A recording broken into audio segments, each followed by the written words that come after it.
Hello from Aquatics. This is a short video on how to maintain your aquarium plants.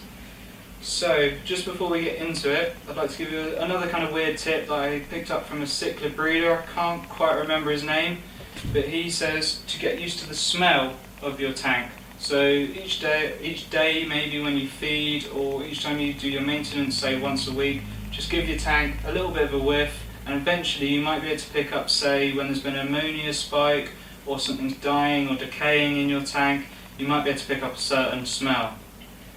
So firstly, before you do anything with an aquarium, you need to wash your hands in plain water. This is to remove any kind of soap or other contaminants that could harm any of the organisms contained within these. And before even all of this maintenance occurs, you need to choose the right plants for your aquarium. For instance, with this aquarium, I didn't want anything that grows too tall. I'm happy for it to kind of expand out sideways and stuff. That's why there's a lot of carpeting plants or things like Bacopa and Vallisneria, which kind of just goes wild. Also, these plants, particularly the Bacopa, doesn't mind being trimmed, so if they do get too tall, I can cut the tops off. So after you've gotten your plants, you need to understand how those plants grow. So how quickly they grow, the type of growth, maybe certain things like ways of trimming that's necessary. I like quite easy and simple plants. So for instance, this Bacopa, once it gets too tall, I can just trim the tops off and replant those tops if I wished. To do this, you'll need certain tools.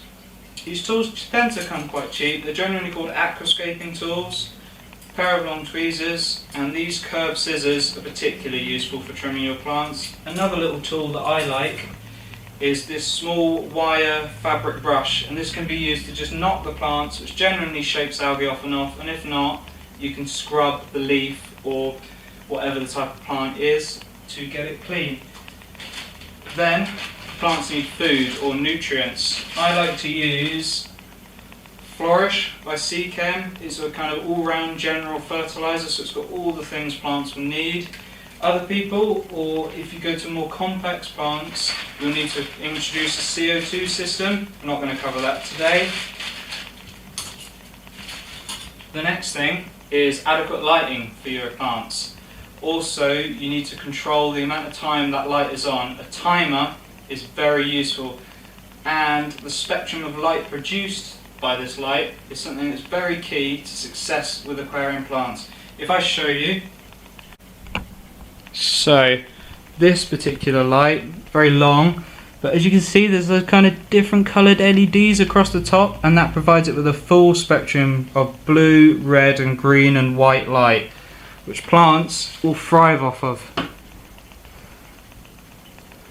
So another way of controlling the amount of light or time that light is introduced to the tank is buying lights like these. These are the ones I particularly like. They're by Nicru or Nicru, and what they have is their own inbuilt 24-hour timer, and they use a different spectrum of lights to simulate different times in the day. So for instance, in the morning it's particularly red, going to midday where it's just all bright blue, kind of all spectrums of light showing, to later on in the evening and then night where it turns kind of almost a complete blue colour, and then it will switch off for 6 hours or so. One disadvantage with this is if you are having an algal problem, you can't adjust the time your light is on. You may be able to put the light further away and therefore have less of the light get to your tank and algae. However, I generally prefer this, as it doesn't mean you have to have a timer. So you'll see a lot of other aquariums saying that there's these kind of cleaner fish or shrimp. In particular, I use amino shrimp in this aquarium to keep the kind of all the nooks and crannies of my plants and wood in this tank clean. They do a great job, and they generally do a much more precise and gentler job than I ever could achieve.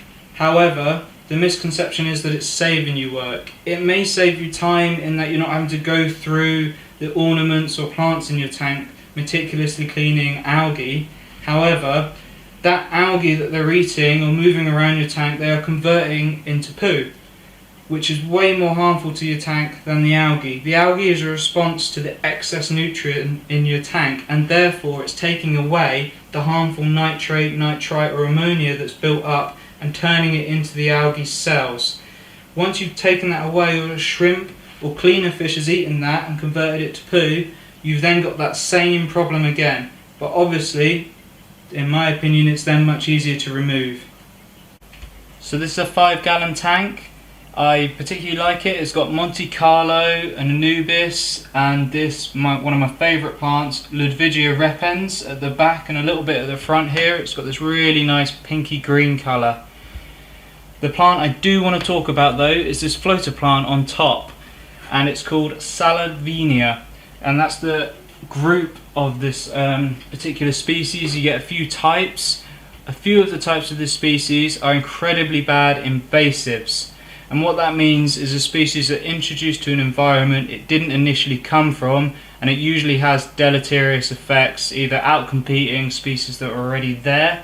And this is a subject I've wanted to get onto for a while, and that it is, you have a responsibility once you own these plants. For instance, this particular species here is causing havoc in some swamplands of America, where it has just grown rampant and killed off other species. Therefore, if you say get some in a water change and you've just kind of chucked your water outside or down the loo, make sure that you pick these plants out and make sure that they either go in your food bin or some other way where they die and don't get introduced to any kind of natural environment, as the effects could be catastrophic.